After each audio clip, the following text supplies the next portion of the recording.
مسلمانوں کو اہل کتاب کے جو یہودی ہیں اور عیسائی ہیں ان کی طرف سے ہوشیار رہنے کے ساتھ ساتھ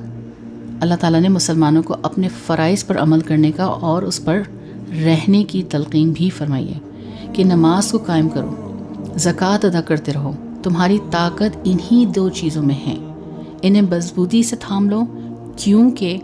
تمہاری تمام تر قوت، تمہاری تمام تر طاقت کا دار و مدار صرف اللہ تعالیٰ سے ایک تعلق میں ہے اور نماز اور زکوٰۃ میں ہے۔ نماز کسی بھی حالت میں معاف تو ہے ہی نہیں، اور صرف ادا کرنا ہی نہیں ہے بلکہ وقت پر ہی اس کو ادا کرنا ہے۔ جیسے کہ ہم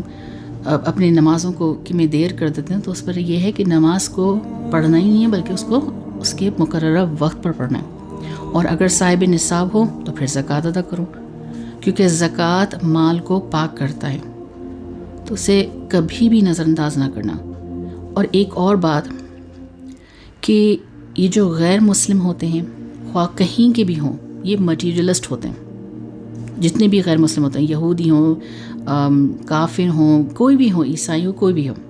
اہل کتاب کے ہوں، غیر اہل کتاب کے ہوں، یہ تمام کے تمام جو غیر مسلم ہوتے ہیں یہ مٹیریلسٹ ہوتے ہیں۔ اس ترقی میں وہ اپنی جو ان کی ترقی ہوتی ہے میں بس اسی میں وہ آگے سے آگے بڑھتے رہتے ہیں، اور اس معاملے میں وہ مسلمانوں کو اپنے برابر نہیں آنے دیتے اور نہ ہی دیں گے آگے۔ اب اگر ہم کوشش کر لیں کہ 50 سال تک کے اندر ہم امریکہ کے برابر مٹیریل میں اور ریسورسز میں ہم ترقی کریں تو ممکن نہیں ہے۔ کیوں؟ کیونکہ وہ اس وقت ہم سے مزید 50 سال آگے نکل جائیں گے۔ لہٰذا تمہاری طاقت کا دار و مدار ریسورسز پہ نہیں ہے، نہ مٹیریل کے اوپر ہے، بلکہ نماز اور زکوٰۃ سے، انہی کے ذریعے ہمارے جو اندر ایمان اور روحانیت جو ہے وہ پیدا ہوگی، اللہ سے تعلق قائم ہوگا، اور یہی طاقت کا اصل سرچشمہ ہے۔ پھر فرمایا آگے اللہ رب العزت نے اس آیت میں کہ یاد رکھو وما تقدموا لانفسکم من خیر تجدوہ عند اللہ، کہ یاد رکھو کہ تم اپنے نفسوں کے لیے جو بھلائی آگے بھیجو گے، کوئی نیکی کرو گے، کوئی عمل صدقہ خیرات کرو گے، نماز ادا کرو گے، اللہ تعالیٰ کا قانون ہے کہ وہ کسی کا عمل ضائع نہیں کرتا۔ اس کا واضح اعلان اور کھلا اعلان اللہ نے فرمایا، اور کیا فرمایا؟ من یعمل مثقال ذرہ، کہ ایک ذرے کے برابر کیا ہوا عمل بھی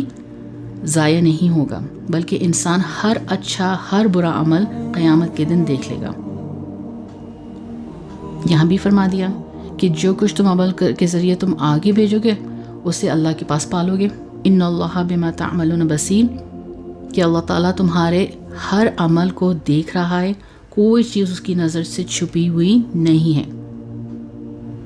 وہ ہر چیز جانتا ہے کہ تم کوئی کام کس نیت سے کرو، کس ارادے سے تم اس کو انجام دے رہو۔